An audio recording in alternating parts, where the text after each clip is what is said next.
Você que se aproxima para ouvir o relato de uma vida, saiba que não adentra um salão de troféus. Não venho expor medalhas de virtude ou monumentos de sabedoria. Pelo contrário, abro-lhe as portas de um labirinto, o intrincado e, por vezes, sombrio labirinto da minha própria alma. A memória é um palácio vasto e misterioso, com salões que preferiríamos manter trancados e corredores que ecoam os fantasmas de quem já fomos. Por que então voltar a percorrê-los? Por que desvelar as feridas, a soberba, a febre da carne e a cegueira do intelecto? Não faço para que admirem o homem que fui, pois esse homem era digno de pena. Tampouco para que aplaudam o homem que sou, pois tudo o que tenho de bom não vem de mim. Faço-o por uma única razão, para que, ao ver a profundidade da minha miséria, você possa vislumbrar a altura da misericórdia que me resgatou. Minha história não é sobre mim, é sobre aquele que me perseguiu com amor incansável, mesmo quando eu corria na direção oposta. Portanto, sente-se comigo.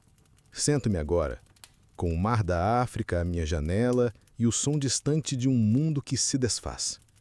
Dito estas palavras, há um jovem de olhos atentos, mas falo a você. Convido-o a caminhar ao meu lado pelas ruas poeirentas de Tagaste, a se embriagar com as paixões de Cartago, a buscar a glória vã em Roma e Milão.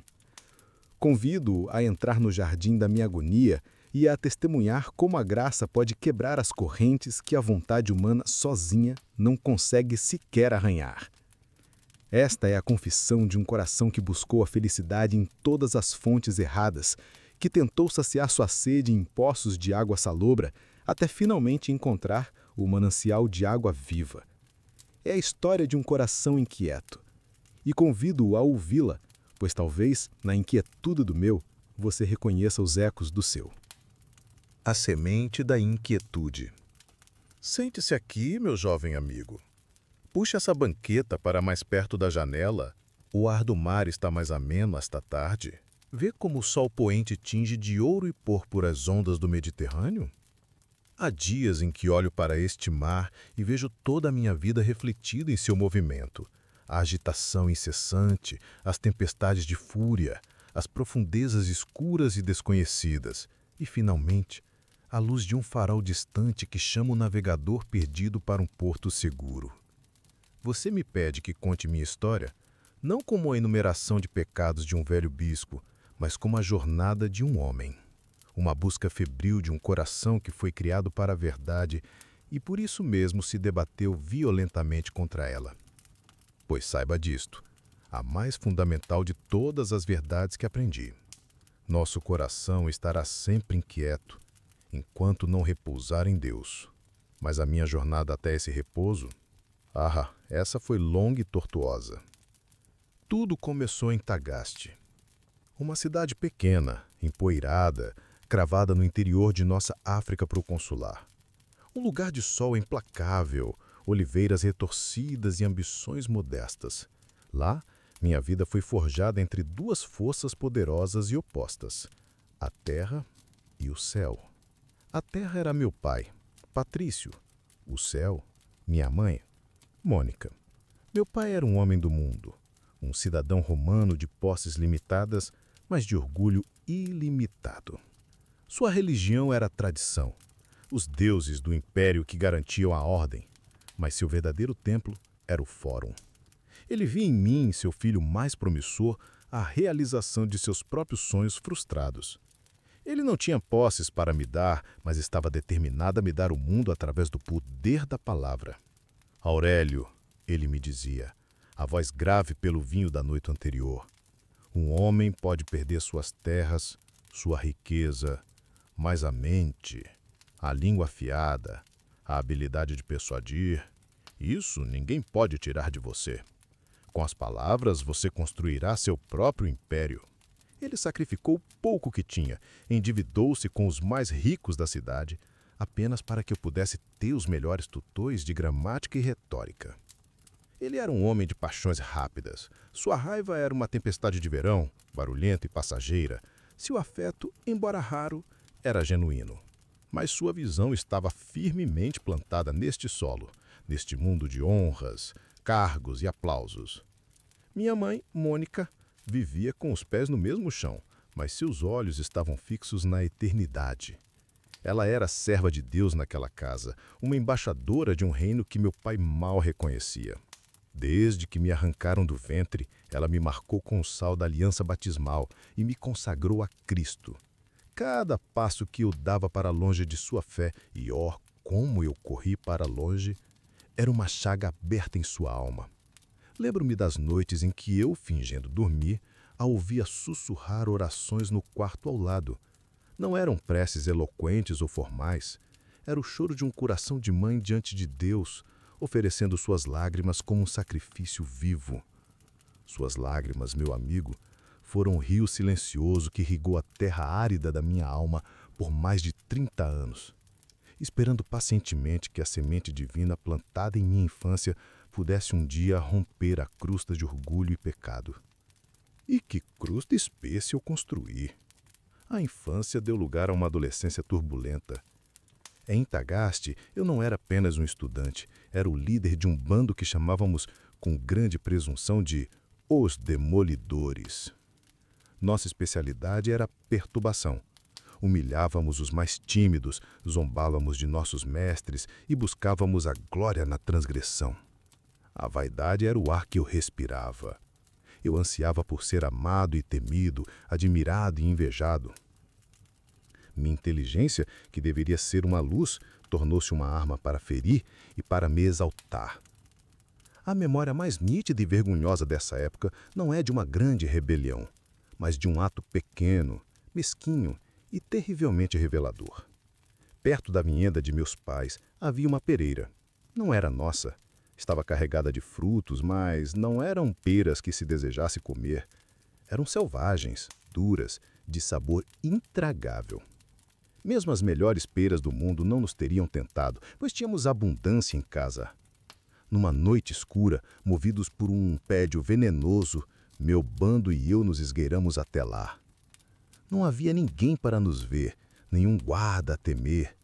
Sacudimos a árvore com violência e nos carregamos com um monte daquelas frutas inúteis. O que fizemos com elas?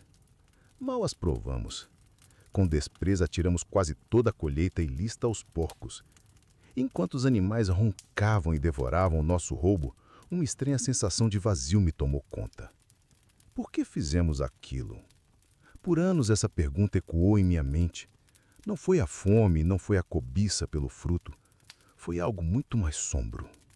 Foi o prazer de fazer o que era proibido. Amamos a transgressão em si mesma. Havia uma doença na minha alma, uma atração pelo abismo, um desejo de ser Deus de mim mesmo, de virar as costas para a beleza da lei e me deleitar na feiura da minha própria vontade desgovernada. Naquela noite, sob as estrelas silenciosas da África, roubando peras que eu não queria, eu estava encenando o grande drama do pecado original. A preferência pelo nada em vez de Deus. Meu pai, cego a essa escuridão interior e vendo só o meu brilho exterior, decidiu que Tagaste era pequena demais para mim. Fez mais um sacrifício e me enviou para a metrópole Cartago. Chegar a Cartago foi como sair de um riacho tranquilo e ser lançado numa fornalha. Aos 17 anos eu estava sozinho na grande cidade portuária, um caldeirão de todas as raças e credos conhecidos pelo homem. As ruas fervilham com um barulho ensurdecedor, o grego dos marinheiros, o latim dos oficiais, o púnico dos locais. O cheiro de especiarias exóticas se misturava ao fedor do porto e ao incenso que subia dos templos pagãos. Fui para lá estudar retórica, mas acabei me tornando um estudante de todas as paixões humanas. Os teatros eram minha grande perdição e meu deleite. Eu me sentava naquelas arquibancadas de pedra e me entregava às tragédias. Chorava pela morte de Dido, sofria com os dilemas de Medeia. Era uma forma segura de sentir emoções, de me compadecer do sofrimento alheio sem que isso me custasse nada. Eu aplaudia o ator que melhor me fizesse chorar, mas meu coração permanecia duro e seco para o sofrimento real que me cercava e para minha própria miséria espiritual. Era uma piedade falsa que me permitia sentir-me sensível enquanto vivia uma vida de egoísmo. E foi nesse turbilhão que a caldeira de amores ilícitos ferveu ao meu redor e me consumiu. A solidão e a juventude me empurraram para os braços da luxúria. Eu buscava desesperadamente ser amado, mas não sabia o que era o amor. Confundi a paz da união verdadeira com a tempestade febril do desejo. Foi em meio a essa busca cega que a conheci. Ela não era uma prostituta, nem uma amante passageira. O nome dela eu guardo no silêncio do meu coração. As leis do império e as ambições da minha família tornaram nosso casamento impossível. Ela não tinha o status social que se esperava da esposa de um futuro grande homem. Mas para mim, ela foi tudo. Por quase 15 anos, ela foi minha companheira fiel e ternura. Ela acalmou a tempestade no meu sangue e me deu o maior presente da minha juventude. Ela me deu um filho, Adeodato, dado por Deus. E que nome apropriado! A chegada daquele menino foi um terremoto em minha vida. Segurar aquele pequeno corpo em meus braços foi a primeira vez que senti um amor completamente desinteressado. Olhar em seus olhos era ver uma centelha de eternidade. Ele possuía uma inteligência que chegava a me assustar. Com poucos anos de idade, fazia perguntas que me deixavam sem palavras. A existência dele era uma alegria constante, uma acusação silenciosa. Eu, que vivia na desordem do pecado, que buscava a verdade em becos sem saída, como poderia guiar aquela alma pura e brilhante? A responsabilidade por ele plantou em mim uma nova e mais profunda inquietude. Meu intelecto, a essa altura, já estava em chamas. Eu era o melhor aluno da escola de retórica, vencia todos os debates, ganhava prêmios de poesia e meu nome começou a ser conhecido. Mas a retórica me ensinava a como dizer as coisas, mas não o que dizer. Era a arte de vestir qualquer ideia, verdadeira ou falsa, com as mais belas roupas. Eu era um mercador de palavras, um arquiteto de aparências. Por dentro, a fome pela substância, pela verdade, me corroía. Foi então que, aos 19 anos, um livro mudou a direção da minha busca. Em meio aos textos obrigatórios, meu professor mencionou o Hortênsios, um tratado de Cícero que exortava a filosofia. Consegui uma cópia e, ao lê-lo, foi como se um raio caísse sobre mim. Cícero não escrevia para impressionar, mas para despertar. Ele falava da sabedoria não como um adorno, mas como o único objetivo digno da vida humana. Ele ridicularizava a busca por riquezas, prazeres e honras em comparação com a apaixonada busca pela verdade. Uma fogueira se acendeu no meu peito. Todas as minhas ambições mundanas de repente me pareceram infantis, desprezíveis. Eu queria sabedoria, eu ardia de desejo pela trindade imortal. A primeira porta em que bati foi a da fé da minha mãe. Com essa nova chama no coração, peguei as escrituras. Que decepção! Que banho de água fria! Acostumado à prosa polida e majestosa de Cícero e Virgílio, o estilo dos profetas e evangelistas me pareceu rústico, grosseiro. As histórias me pareceram ingênuas, as genealogias tediosas. Minha soberba intelectual, polida nas melhores escolas de Cartago, era uma armadura que me impedia de ver o tesouro escondido naquele campo de aparência humilde. Fechei o livro, convencido de que a verdade, se existisse, não poderia se apresentar de forma tão pobre. Eu era sofisticado demais para uma fé de pescadores e carpinteiros. Foi nesse momento de vulnerabilidade, ardendo por sabedoria e desprezando a fé cristã, que os maniqueus me encontraram. Ou eu os encontrei. Eles eram a resposta perfeita para um jovem intelectual arrogante como eu. Apresentavam-se não como uma religião de fé cega, mas como a verdadeira ciência, a sabedoria em pessoa. Eles falavam de razão, de luz, de conhecimento, usavam termos filosóficos, discutiam astronomia, criticavam as fábulas do Antigo Testamento, as mesmas que me haviam ofendido. E, acima de tudo, ofereciam uma solução brilhante e cômoda para o problema do mal, o mesmo problema que me assombrava desde o roubo das peras. A explicação deles era um drama cósmico grandioso. O universo era um campo de batalha entre dois reinos eternos. O reino da luz, governado por um Deus bom e passivo, e o reino das trevas, uma massa caótica e maligna. Em uma batalha primordial, Partículas de luz haviam sido engolidas pela escuridão, tornando-se prisioneiras na matéria, nas plantas, nos animais e especialmente nos seres humanos. A alma humana era, portanto, uma centelha divina aprisionada no corpo, que era uma criação das trevas. Isso significava que o mal não era uma escolha minha, não era um defeito da minha vontade. Era uma substância externa, uma força inimiga que habitava em mim. Meus desejos carnais, minha raiva, minha vaidade, não era eu que os praticava, era a outra natureza, a parte escura. Que alívio para minha consciência! Eu podia continuar em meu relacionamento ilícito, podia ceder às minhas paixões e ao mesmo tempo me sentir parte de uma elite espiritual que compreendia a verdade do universo, enquanto os católicos se debatiam com a culpa.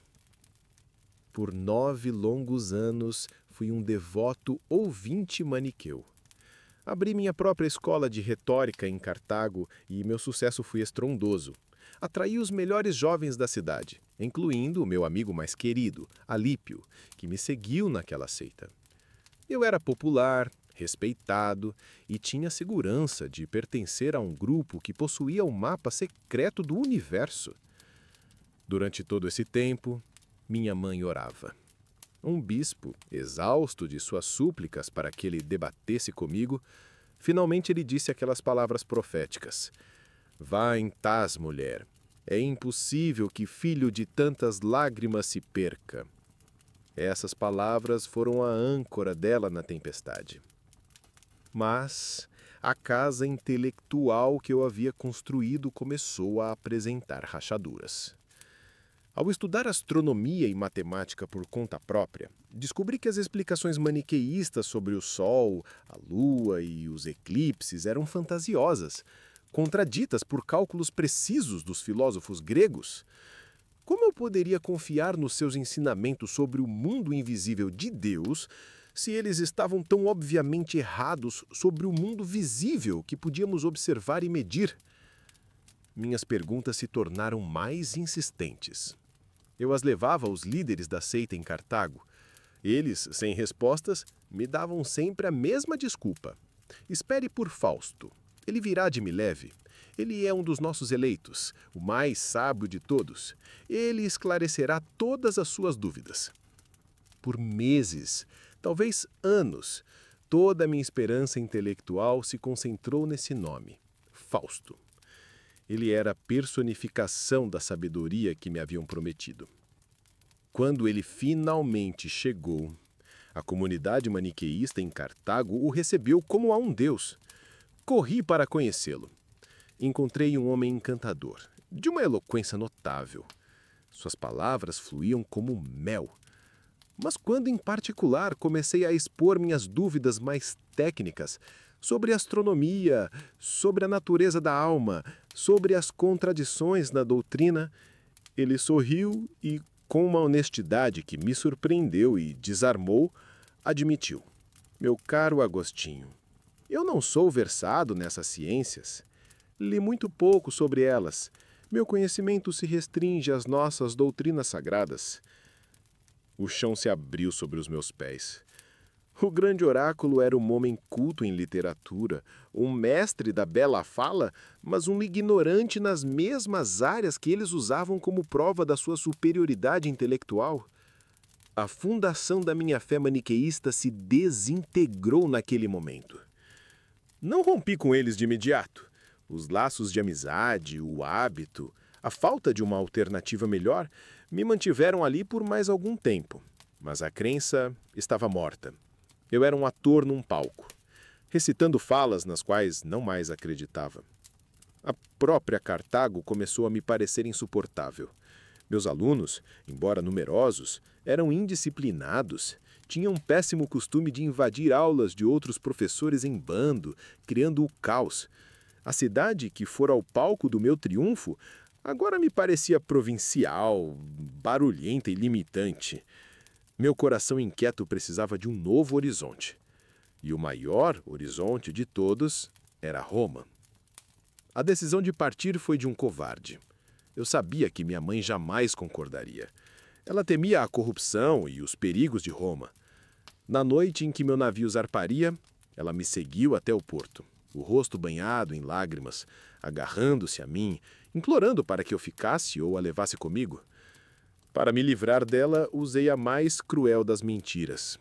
Disse-lhe que precisava apenas me despedir de um amigo que estava embarcando e que voltaria para casa com ela. Sugeri que ela esperasse e rezasse por mim em uma pequena capela ali perto, dedicada ao mártir São Cipriano. Ela acreditou. Enquanto minha mãe, a mulher que me deu a vida, derramava seu coração a Deus no chão frio daquela capela, eu dei a ordem ao capitão. A âncora foi levantada, as velas se enfunharam com o vento noturno e o navio deslizou para fora do porto em direção ao mar aberto. Da amorada eu via as luzes de Cartago diminuindo e imaginava minha mãe saindo da capela e me encontrando desaparecido.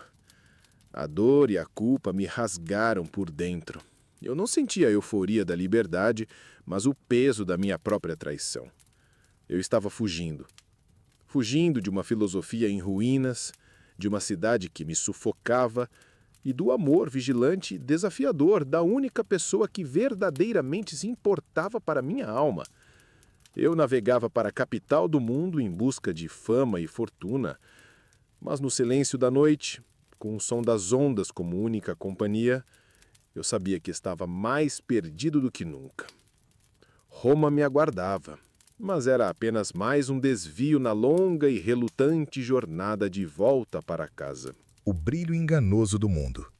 A viagem para a Itália foi um batismo de fogo, uma purificação que meu corpo sofreu enquanto minha alma permanecia doente. Mal pisei nas luas de Roma e uma febre violenta me prostrou. Durante dias delirei num quarto alugado, meu corpo ardendo, pairando na fronteira entre este mundo e o próximo. Eu estava, como disse o poeta, em portes mortis, nos portões da morte.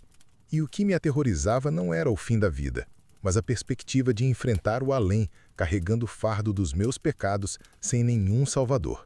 A fé da minha mãe, que eu tanto desprezara, era a única coisa que me vinha à mente naquele estado de miséria.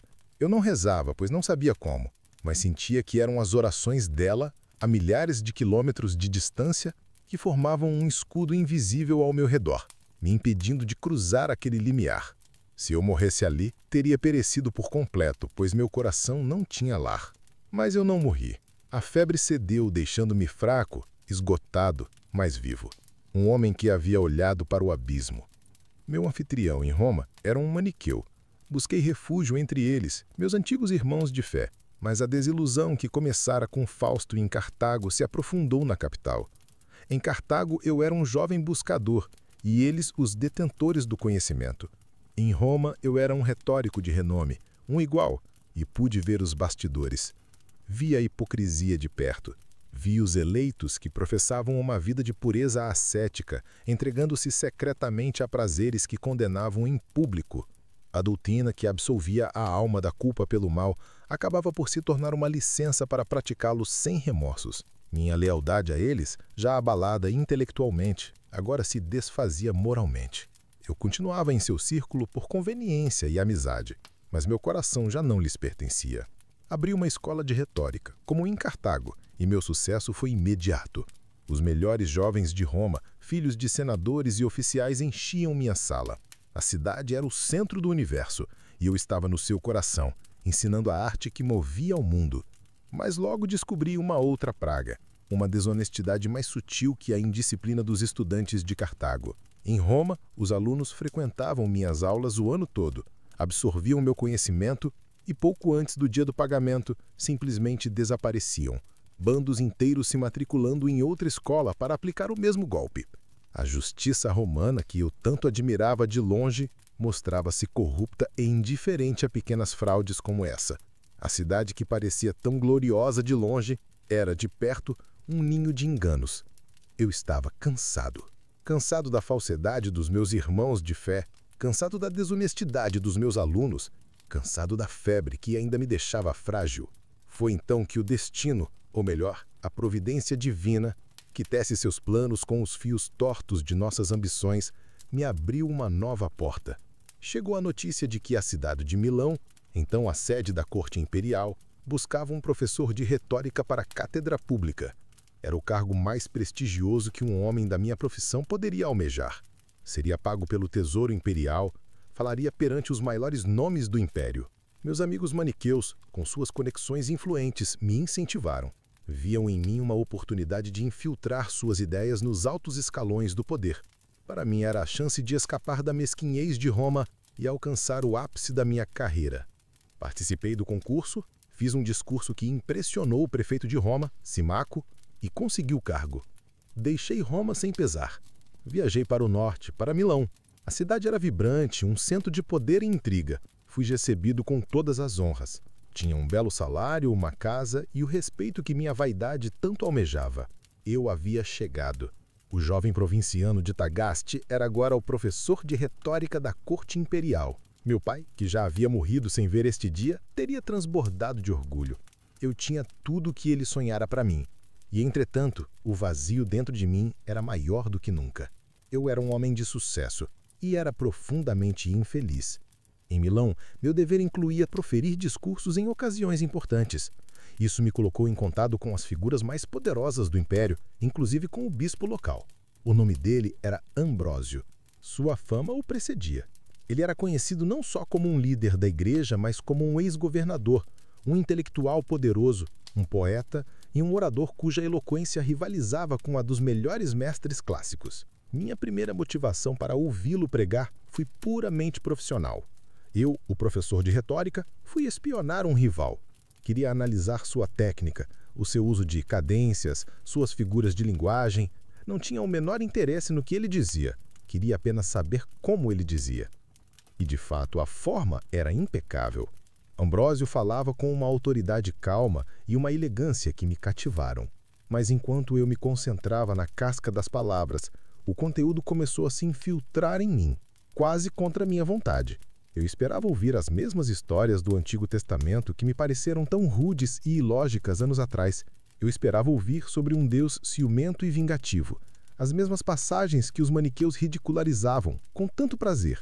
Em vez disso, eu ouvi Ambrósio desvendar aquelas escrituras de uma forma que eu nunca imaginei.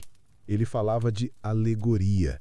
Ele explicava que muitas das passagens que pareciam absurdas ou imorais quando lidas literalmente, continham profundas verdades espirituais quando interpretadas figurativamente. A Arca de Noé, a serpente no Éden, os sacrifícios no templo, tudo ganhava um novo significado apontando para Cristo, para a jornada da alma humana, para os mistérios da graça. Meu queixo caiu. A principal barreira intelectual que me separava da fé católica, a aparente grosseria e contradição das Escrituras, estava sendo demolida domingo após domingo pela inteligência daquele homem. Eu, que me considerava tão superior, percebi que a igreja tinha respostas para as minhas objeções, respostas que minha arrogância nunca me permitira buscar. Comecei a ler as Escrituras novamente, mas agora com uma nova chave, a chave que Ambrósio me dera. Aos poucos, a beleza e a coerência da fé católica começaram a me parecer não apenas defensáveis, mas profundamente razoáveis. Eu ainda não estava convencido em meu coração, mas meu intelecto estava encurralado. Foi nesse momento de intensa fermentação intelectual que minha mãe chegou a Milão. Eu não sei como ela soube onde eu estava, mas ela atravessou o mar, enfrentando uma tempestade que aterrorizou os marinheiros mais experientes, sustentada, como ela me contou, pela certeza de que não morreria sem antes me ver um cristão católico. Quando a vi, não encontrei a mulher chorosa que eu havia abandonado em Cartago. Encontrei uma mulher serena, forte, cuja fé havia se tornado inabalável. Ela não me recriminou, apenas me abraçou e disse que sabia que Deus a tinha atendido. Quando lhe contei sobre minha aproximação de Ambrósio, seus olhos brilharam. Deus me mostrou este homem, ela disse, para ser o instrumento da sua salvação. Ela passou a amar Ambrósio como a um anjo de Deus, e ele, por sua vez, a admirava publicamente, felicitando-me por ter uma mãe como ela. Com meu intelecto liberto do maniqueísmo, mergulhei em outra corrente filosófica que estava em voga em Milão, os livros dos platônicos, ou melhor, dos neoplatônicos, como Plotino. A leitura desses filósofos foi o último passo preparatório para a minha mente. Eles me ensinaram duas verdades monumentais que me libertaram dos últimos grilhões maniqueus. Primeiro, eles me ensinaram a conceber uma realidade imaterial. Deus não era uma luz física, um corpo infinito, como os maniqueus imaginavam. Ele era espírito, puro ser, imutável, eterno. Segundo, eles me deram a solução para o problema do mal. O mal não era uma substância, uma força oposta a Deus. O mal era simplesmente a ausência do bem. Uma privação, uma corrupção da bondade original. A doença não é uma coisa em si, mas a ausência de saúde. A escuridão não é uma coisa em si, mas a ausência de luz. Assim, todo o meu universo mental foi purificado. Agora eu estava na antessala da verdade. Intelectualmente, eu estava convencido. Sabia que em Cristo e na Igreja Católica estava a plenitude da revelação. Eu podia ver o cume da montanha, a pátria da paz. Mas eu estava no vale, incapaz de subir. Por quê? Porque entre mim e a conversão havia um abismo, e esse abismo era a minha própria vontade, acorrentada por anos de hábito. A grande corrente era a luxúria. Aquele relacionamento de 15 anos, embora fiel à sua maneira, havia forjado em mim uma dependência da intimidade física. Eu não conseguia me imaginar vivendo em celibato como exigia o ideal cristão que eu tanto admirava. Eu rezava, pela primeira vez em anos, uma oração covarde e desonesta. Senhor, dai-me a castidade e a continência, mas não agora. Eu temia que Deus me ouvisse rápido demais. Queria a cura, mas não queria abrir mão da doença que de tão familiar se tornara um prazer. Meu amigo Alípio, que me seguira até Milão, estava comigo nesta luta. Ele não era escravo da luxúria como eu, mas era prisioneiro de outra paixão, os jogos de gladiadores, que ele havia aprendido a amar em Roma. Éramos dois doentes, um ajudando o outro a gemer, mas sem força para nos levantarmos. Para complicar tudo, minha ambição mundana ainda falava alto. Para ascender ainda mais na sociedade, eu precisava de um casamento vantajoso. Minha mãe, com a melhor das intenções, arranjou um para mim, uma jovem de boa família, com um dote considerável. O casamento estava acertado. Havia apenas 2 problemas. A noiva ainda era muito jovem, e eu teria que esperar 2 anos para que ela atingisse a idade núbil. E o segundo problema, o mais terrível de todos. Eu teria que me separar da mulher que esteve ao meu lado por 15 anos, a mãe do meu filho Adeodato. A despedida foi a ferida mais profunda que minha alma já sofrerá até então. Eu a amava. Ela não era um mero objeto de prazer. Era minha companheira, a rocha da minha vida doméstica. Mas a minha ambição e as convenções sociais falaram mais alto. Eu a mandei embora, de volta para a África. Ela partiu, o coração sangrando, jurando que jamais conheceria outro homem. E deixou comigo o nosso filho, Adeodato. Quando o navio dela partiu, uma parte de mim morreu. A ferida doía, infeccionava, e eu, na minha fraqueza e miséria, não consegui sequer suportar a espera de 2 anos pela minha noiva. Incapaz de viver em celibato, tomei outra concubina para preencher o vazio. Que criatura miserável eu era! Um homem que ensinava a verdade aos outros a partir de uma cátedra, mas vivia uma mentira em sua própria casa. Um homem cuja mente tocava o eterno, mas cuja vontade estava atolada no lodo do tempo. Eu estava dividido. Havia 2 eus dentro de mim. Um, o novo, que se deleitava na verdade de Deus. O outro, o velho, que se agarrava aos velhos hábitos. E os 2 travavam uma guerra civil que me despedaçava. Um dia, um conterrâneo nosso, Ponticiano, um alto oficial da corte, veio nos visitar, a mim e a Lípio.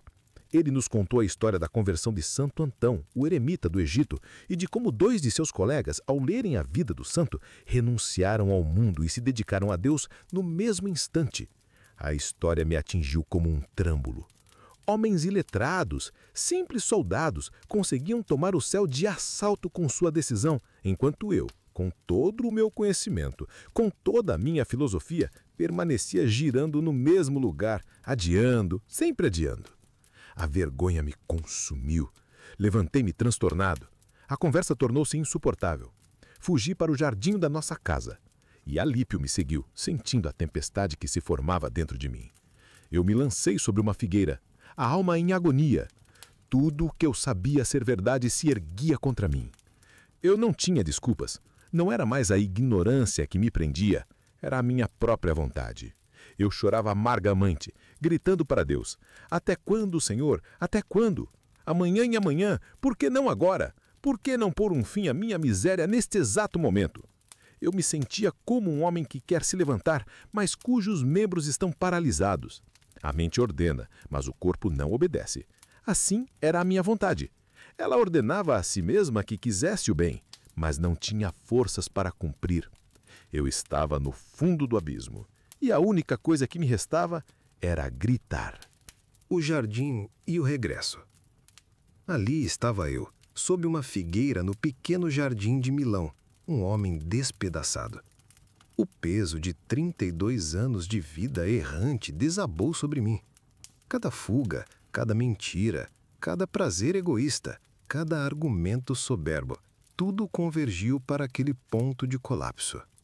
Eu chorava, não com as lágrimas suaves da tristeza, mas com os soluços convulsivos do desespero absoluto.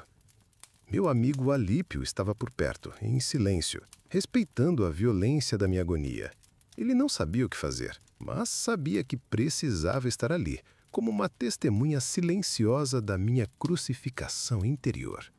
A minha vontade e a minha consciência estavam em guerra aberta, e o campo de batalha era o meu próprio coração. Eu era o agressor e a vítima, o carrasco e o prisioneiro. Em meio ao tumulto da minha alma, gritei para Deus: até quando, Senhor? Até quando esta paralisia? Por que não agora? Por que não neste exato momento, por um fim à minha miséria? Eu me esmurrava o peito, arrancava os cabelos, torcia os dedos. Meu corpo expressava a tortura que minhas palavras não conseguiam conter. Eu via a beleza da continência, a dignidade de uma vida entregue a Deus, mas sentia-me acorrentado a um cadáver, o meu velho eu. A lei do pecado em meus membros guerreava contra a lei da minha mente, e eu era o cativo miserável. E então, no fundo do meu desespero, quando nenhuma força parecia restar, ouvi algo. Vindo de uma casa vizinha, ouvi a voz de uma criança, um menino ou uma menina, cantando em um tom lúdico, repetindo várias vezes a mesma frase: tole lege, tole lege. Pega e lê, pega e lê. No mesmo instante, meu pranto cessou. Minha mente em alta velocidade começou a trabalhar. Não era uma canção de ninar que eu conhecesse. Não era parte de nenhuma brincadeira infantil que eu já tivesse ouvido. Parecia outra coisa, uma ordem. Controlei a torrente do meu choro e me levantei. Comecei a pensar se haveria algum jogo em que as crianças cantassem tais palavras. Não conseguia me lembrar de nenhum, e uma ideia avassaladora tomou conta de mim. Aquilo só podia ser uma ordem divina. Uma ordem para que eu abrisse o livro do apóstolo e lesse o primeiro capítulo que encontrasse. Lembrei-me da história que ouvira sobre Santo Antão, de como ele entrou numa igreja e, ao ouvir a leitura do Evangelho: se queres ser perfeito, vai, vende tudo o que tens e dá-o aos pobres, tomou aquelas palavras como um oráculo pessoal e mudou sua vida para sempre. Com o coração martelando no peito, voltei apressado para o lugar onde Alípio estava sentado, pois era ali que eu havia deixado o códice com as cartas de Paulo. Peguei o livro, abriu, e meus olhos, ainda turvos de lágrimas, caíram sobre a primeira passagem que se apresentou. Era da Epístola aos Romanos. Li em silêncio. Não em glutonarias e bebedeiras, não em luxúrias e dissoluções, não em contendas e ciúmes, mas revesti-vos do Senhor Jesus Cristo, e não cuideis da carne na satisfação de suas concupiscências. Não precisei ler mais, não quis ler mais. Assim que a frase terminou, foi como se uma luz de serenidade se infundisse em meu coração. Toda a escuridão da dúvida se dissipou, a guerra acabou, a paralisia se foi. Eu não decidi mudar, eu fui mudado. A vontade que antes estava doente e dividida, de repente se tornou inteira, curada e se rendeu sem esforço à vontade de Deus. Era um milagre silencioso no jardim de uma casa alugada. Fechei o livro, colocando o dedo para marcar o lugar, e com o rosto agora calmo e transformado, contei a Alípio o que havia acontecido. Ele, que fora testemunha da minha agonia, agora via a minha paz. Pedi-lhe que me mostrasse o que eu havia lido. Ele pegou o livro e leu a passagem. E então, curioso, leu a que se seguia imediatamente: recebei o que é fraco na fé. Ele, que se sentia fraco e hesitante, aplicou essa palavra a si mesma, e sem a mesma angústia prévia, mas com uma resolução firme e tranquila, se juntou a mim no mesmo instante. 2 amigos, 2 almas renascidas sobre uma figueira. Entramos em casa para contar à minha mãe. Fomos até ela, que estava sentada, esperando e pregando, como sempre. Contamos-lhe tudo, em ordem. Primeiro a minha longa tortura, depois a voz da criança, a leitura, a conversão. À medida que falávamos, o rosto dela se iluminava. Quando terminamos, ela não gritou de alegria, nem dançou, nem chorou como eu imaginava. Uma alegria profunda, sóbria e triunfante tomou conta dela. Ela exultou em Deus, que é capaz de fazer infinitamente mais do que pedimos ou pensamos. Ela me disse que agora via sua oração de décadas não apenas atendida, mas superada. Ela havia pedido a Deus um filho cristão. Deus lhe dera um filho consagrado. O luto da sua vida se transformou em festa. A viúva que chorava por seu filho morto agora se alegrava por seu filho ressuscitada. O primeiro passo prático foi renunciar à minha carreira. O homem que subira à cátedra de retórica em Milão não existia mais. Eu não podia mais vender palavras, ensinar a arte da ambição e da persuasão mundana. Esperei o fim do período de férias da vindima para não causar um escândalo com uma demissão abrupta. Naqueles dias, escrevi ao bispo Ambrósio, contando-lhe meus erros passados e meu estado presente, e pedindo seu conselho sobre qual parte da Escritura eu deveria ler para me preparar para a graça do batismo.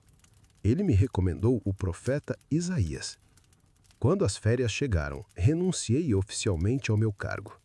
Um amigo nosso, Verecundo, ofereceu-nos a sua vila no campo, em Caciquiaco, para que pudéssemos nos retirar do barulho da cidade. E assim o fizemos. Fui para lá com minha mãe, meu filho Adeodato, meu irmão Navígio, meu amigo Alípio e alguns dos meus alunos mais próximos. Aqueles meses em Caciquiaco foram como um sonho, um interlúdio de paz entre a tempestade do passado e as responsabilidades do futuro. O ar era puro, a paisagem era bela, e nossas vidas eram simples, dedicadas à oração, ao estudo e ao diálogo. Durante o dia, cuidávamos das necessidades da propriedade. À noite, nos reuníamos à luz das lamparinas e conversávamos. Ah, que conversas! Não eram mais os debates arrogantes da minha juventude, mas explorações alegres da verdade que havíamos encontrado. Discutíamos a natureza da felicidade, a ordem do universo, a imortalidade da alma. E no centro de tudo estava meu filho, Adeodato. Com apenas 15 anos, a sua inteligência e profundidade espiritual superavam as de todos nós. As suas contribuições aos nossos diálogos eram tão brilhantes que eu as registrei nos livros que escrevi naquela época. A relação entre nós mudou. Ele não era mais apenas o filho da minha culpa, mas meu irmão em Cristo, meu companheiro na busca da sabedoria. Quando o tempo se aproximou, voltamos a Milão para escrever nossos nomes entre os catecúmenos que seriam batizados na vigília pascal. Passamos a quaresma em jejum, oração e instrução, sob a orientação de Ambrósio. E então a noite chegou, a noite mais importante da minha vida. A grande basílica estava cheia de fiéis segurando velas que cintilavam na escuridão. O canto dos salmos enchia o ar. Entrei naquela água com Alípio ao meu lado e meu filho Adeodato à minha frente. E ali, nas mãos do bispo Ambrósio, o homem cuja sabedoria havia demolido minhas defesas, fui lavado. A água que tocou meu corpo era o sinal da graça que inundava minha alma. Todo o peso da minha vida passada, toda a ansiedade, toda a sujeira foi levado pela correnteza. Eu emergi da pia batismal um homem novo. O velho Aurélio Agostinho estava morto e enterrado. Após a alegria do batismo, um único pensamento ocupava nossas mentes: voltar para a África. Não para retomar a vida de antes, mas para fundar uma comunidade, um lugar onde pudéssemos viver juntos a serviço de Deus, longe das ambições do mundo.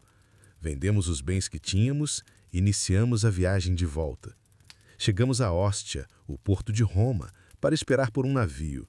Foi ali, em Óstia, que Deus me concedeu a última e mais doce consolação da minha jornada com minha mãe. Estávamos alojados numa casa com uma janela que dava para um jardim interno. Alguns dias antes dela adoecer, estávamos ali, apenas nós dois, conversando. A conversa era íntima, profunda. Falávamos sobre como seria a vida eterna dos santos, aquela paz que nem o olho viu, nem o ouvido ouviu. À medida que falávamos, nossas almas pareciam se elevar. Elevamo-nos acima dos prazeres dos sentidos, acima do sol e das estrelas. Passamos até mesmo por nossas próprias mentes e entramos na região da abundância inesgotável, onde Deus alimenta Israel para sempre com o pão da verdade. E ali, por um instante fugaz, um momento que durou menos que um suspiro, nós tocamos a sabedoria eterna, o próprio verbo pelo qual todas as coisas foram feitas.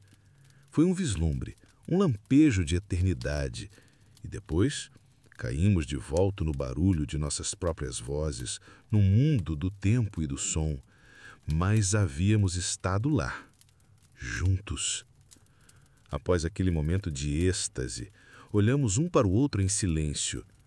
Então ela se virou para mim e disse: "Meu filho, quanto a mim, já não há nada nesta vida que me dê prazer. Eu não sei mais o que faço aqui, nem por que ainda estou aqui. Havia uma única razão pela qual eu desejava permanecer um pouco mais nesta vida: ver você se tornar cristão católico antes de eu morrer.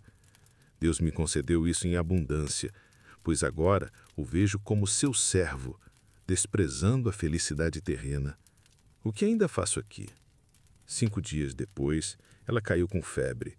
Durante sua doença, ela demonstrou uma paciência e uma serenidade que nos maravilharam. Um dia, ao recobrar a consciência por um momento, ela nos viu, a mim e a meu irmão, consternados ao seu lado, e nos perguntou: onde eu estava? Vendo nossa tristeza, ela disse: "Vocês enterrarão sua mãe aqui."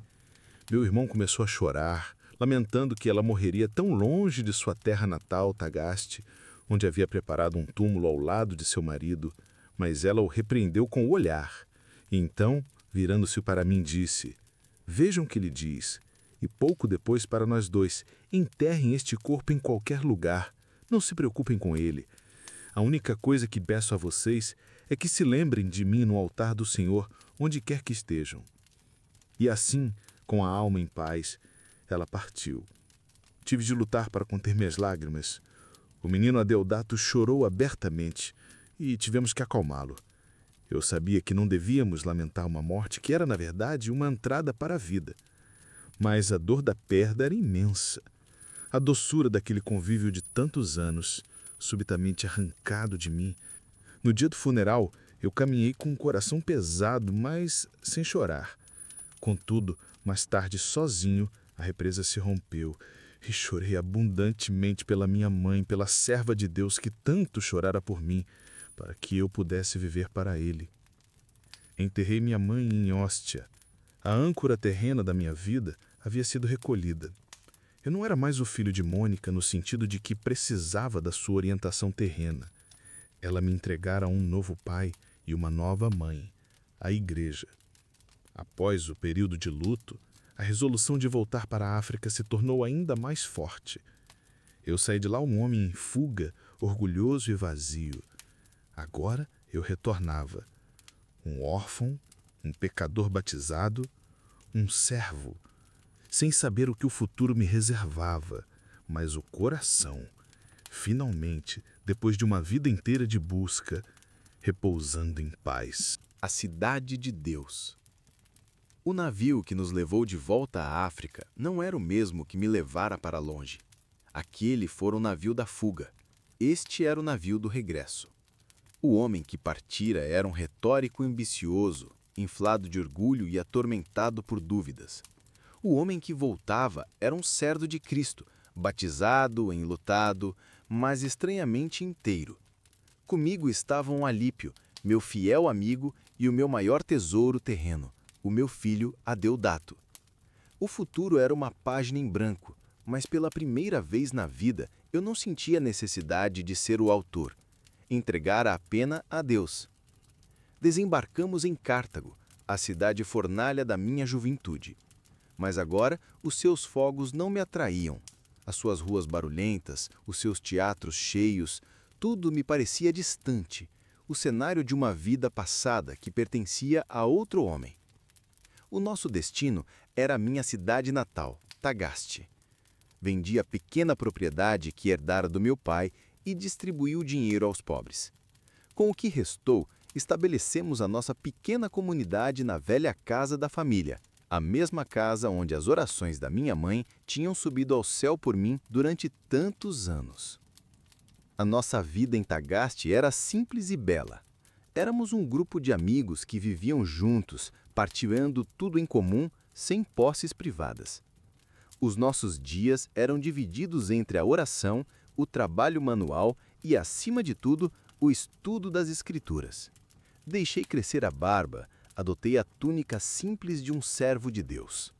As conversas que tínhamos não eram mais apenas exercícios filosóficos, como em Cassicíaco. Era uma busca fervorosa para entender a vontade de Deus. Mergulhamos nos Salmos, debatemos as cartas de Paulo, maravilhando-nos com a profundidade inesgotável da palavra. Eu escrevia, tentava articular as verdades que a graça me tinha revelado. Alípio, com o seu espírito prático, administrava nossa vida comum. E Adeodato brilhava entre nós como um sol. A sua compreensão dos mistérios divinos era tão precoce, tão límpida, que nos deixava a todos em silêncio. A sua alegria e pureza eram a luz da nossa casa. Mas a felicidade terrena é uma flor frágil. Apenas 2 anos depois do nosso regresso, Deus o levou para si. Adeodato, o meu filho dado por Deus, foi-me tirado. Aos 17 anos, uma doença rápida o levou. A dor foi diferente de tudo o que eu já sentira. A perda da minha mãe fora a perda do meu passado, das minhas raízes. A perda do meu filho foi a perda do meu futuro, dos meus ramos. Olhar para o seu corpo sem vida era olhar para o fim de uma promessa gloriosa. No entanto, em meio à dor, havia uma paz que eu não compreendia. Ele fora batizado comigo. A sua alma era pura. Eu não tinha medo por ele, apenas saudade. Ele estava seguro em Deus, mais seguro do que jamais estaria comigo. Enterrei-o, o fruto do meu pecado e o maior dom da minha vida, e senti o último dos meus laços terrenos ser cortado. Eu estava livre, livre para pertencer inteiramente a Deus. A fama da nossa pequena comunidade e dos meus escritos começou a se espalhar pela África. Um dia, precisei de ir à cidade portuária de Hipona, a cerca de 90 quilômetros de Tagaste. Um amigo meu, um agente do serviço imperial, estava considerando renunciar ao mundo e servir a Deus, e queria o meu conselho. Fui sem hesitação, sem suspeitar da armadilha que a providência me preparara. Naquela época, a igreja em África tinha um costume. Se uma comunidade precisasse de um presbítero, um sacerdote, e visse um homem piedoso e capaz na sua congregação, podiam simplesmente agarrá-lo e levá-lo à força perante o bispo para ser ordenado. Eu conhecia este costume e, com medo que isso me acontecesse, evitava cuidadosamente visitar cidades cujo bispo tivesse morrido. Mas Hipona tinha um bispo, um homem idoso chamado Valério. Senti-me seguro. Entrei na igreja de Hipona num domingo. O bispo Valério, que era grego e tinha dificuldade de pregar em latim, falava à congregação sobre a necessidade de encontrar um presbítero, um sacerdote para ajudá-lo em sua velhice. Enquanto ele falava, os olhos das pessoas na igreja começaram a vaguear. E depois fixaram-se em mim. Eu era um estranho, mas a minha reputação tinha me precedido. Alguém me reconheceu. Um murmurinho percorreu a multidão. De repente, antes que eu pudesse perceber o que estava acontecendo, várias mãos me agarraram. Fui arrastado de trás da igreja para a frente, na direção do altar e apresentado ao bispo. A multidão gritava em uníssono: "Agostinho, presbítero! Agostinho, presbítero!" Eu fiquei horrorizado. Comecei a chorar não por humildade, mas por pânico. O meu plano era uma vida de estudo e contemplação tranquila com os meus amigos. Ser sacerdote significava mergulhar nos problemas do povo, administrar sacramentos, pregar, julgar disputas. Era o fim da minha paz. As minhas telanhas, no entanto, foram mal interpretadas pelo povo. Pensaram que eu chorava porque ambicionava ser bispo e não apenas padre. A sua determinação só aumentou. Valério, feliz com a solução que lhe caiu do céu, impôs as suas mãos sobre mim. Fui ordenado sacerdote da igreja de Hipona contra a minha vontade. Fui apanhado por Deus. Escrevi a Valério explicando-lhe que precisava de um tempo para estudar intensivamente as Escrituras antes de poder assumir o meu ministério de pregação. Ele acordou. Deu-me um pedaço de terra no jardim da igreja. E eu estabeleci ali um novo mosteiro, o primeiro do seu gênero na África do Norte. Os meus amigos de Tagaste vieram juntar-se a mim. Vivíamos sobre a mesma regra de pobreza, oração e estudo, mas agora no coração da cidade, no centro da ação pastoral. A minha vida tornou-se uma fusão de contemplação e ação. Me levantava antes do amanhecer para orar e estudar. Durante o dia, a minha porta estava sempre aberta. As pessoas vinham com todas as suas necessidades. Viúvas a pedir ajuda, homens a pedir que eu resolvesse disputas de terras, pecadores a confessarem os seus crimes. Tive que aprender a ser um juiz, um administrador, um conselheiro. E, claro, tive que pregar. O bispo Valério, contrariando o costume africano, permitiu que eu, um simples padre, pregasse em sua presença. A minha formação como retórico, antes usada para a glória mundiosa, foi agora reconsagrada. A minha capacidade de explicar, de persuadir, de tocar os corações, encontrou seu verdadeiro propósito. As minhas homilias, que eu preparava com estudo e oração intensos, tornaram-se famosas. A igreja enchia-se para me ouvir. Poucos anos depois, Valério, sentindo a sua deta se aproximar e temendo que outra igreja me roubasse após a sua partida, conseguiu convencer o bispo primate de Cartago a vir a Hipona e consagrar-me como bispo coadjuvante, com direito de sucessão. Mais uma vez, fui elevado não por minha ambição, mas pela vontade de Deus expressa através do seu povo. Quando Valério morreu, eu, Aurélio Agostinho, antigo maniqueu, antigo pecador público, tornei-me o bispo de Hipona. O meu episcopado foi uma batalha incessante. A igreja em África estava profundamente dividida pelo cisma donatista. Os donatistas acreditavam que a igreja devia ser uma comunidade de puros e que os sacramentos administrados por clérigos traidores, aqueles que tinham fraquejado durante as perseguições, eram inválidos. Eles tinham seus próprios bispos, as suas próprias igrejas, e o ódio entre eles e os católicos era profundo e, por vezes, violento. Durante 20 anos, dediquei a minha energia a combater este erro. Escrevi tratados, participei em debates públicos, viajei incansavelmente, argumentei com eles a partir das Escrituras, mostrando que a igreja na terra é um campo onde o trigo e o joio crescem juntos até a colheita final. A sua santidade não vem da pureza dos seus membros, mas da santidade do seu fundador, Cristo. Lentamente, dolorosamente, com argumentos, paciência e amor, conseguimos curar grande parte dessa ferida e trazer muitos de volta à unidade. Depois vieram os pelagianos. Este era um inimigo mais sutil. Pelágio era um monge que ensinava que os seres humanos podiam alcançar a salvação através do seu próprio esforço, da sua própria força de vontade.